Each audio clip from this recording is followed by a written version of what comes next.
P-pop Kings na SB19, itinalaga na ng Department of Tourism bilang bagong tourism ambassador ng Pilipinas. At Hollywood star na si Ryan Gosling gaganap bilang Ghost Rider sa bagong Marvel film. Pinangulat showbiz ni Jana Madrid. Kinumpirma na ang pagganap ni Hollywood star Ryan Gosling bilang Ghost Rider. Inanunsyo ang balitang ito sa presentation ng Marvel Studios sa Hall H ng San Diego Comic-Con.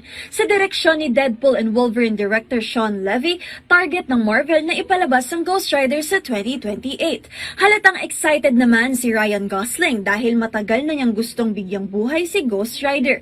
Kaya nagpasalamat siya kina Marvel Studios President Kevin Feige at journalist Josh Horowitz.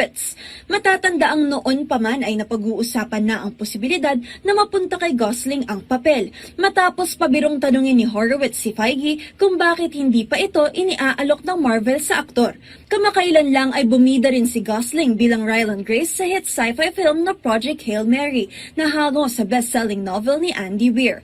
At mukhang puno pa ang kalendar ng Hollywood star dahil bago pa man siya sumalang bilang Ghost Rider, nakatakda rin siyang bumida sa Star Wars Starfighter sa 2027. Mula sa pagdadala ng P-pop sa global stage, handa na ring ibida ng SB19 ang ganda at kultura ng Pilipinas sa buong mundo. Opisyal nang itinalaga ng Department of Tourism o DOT ang P-pop Kings na SB19 bilang pinakabagong tourism ambassadors ng bansa. Ayon sa DOT, hindi lamang pinagmamalaking Filipino artist ang SB19, kundi isa rin sa mga nangungunang tagapagtaguyod ng kulturang Pilipino sa mundo.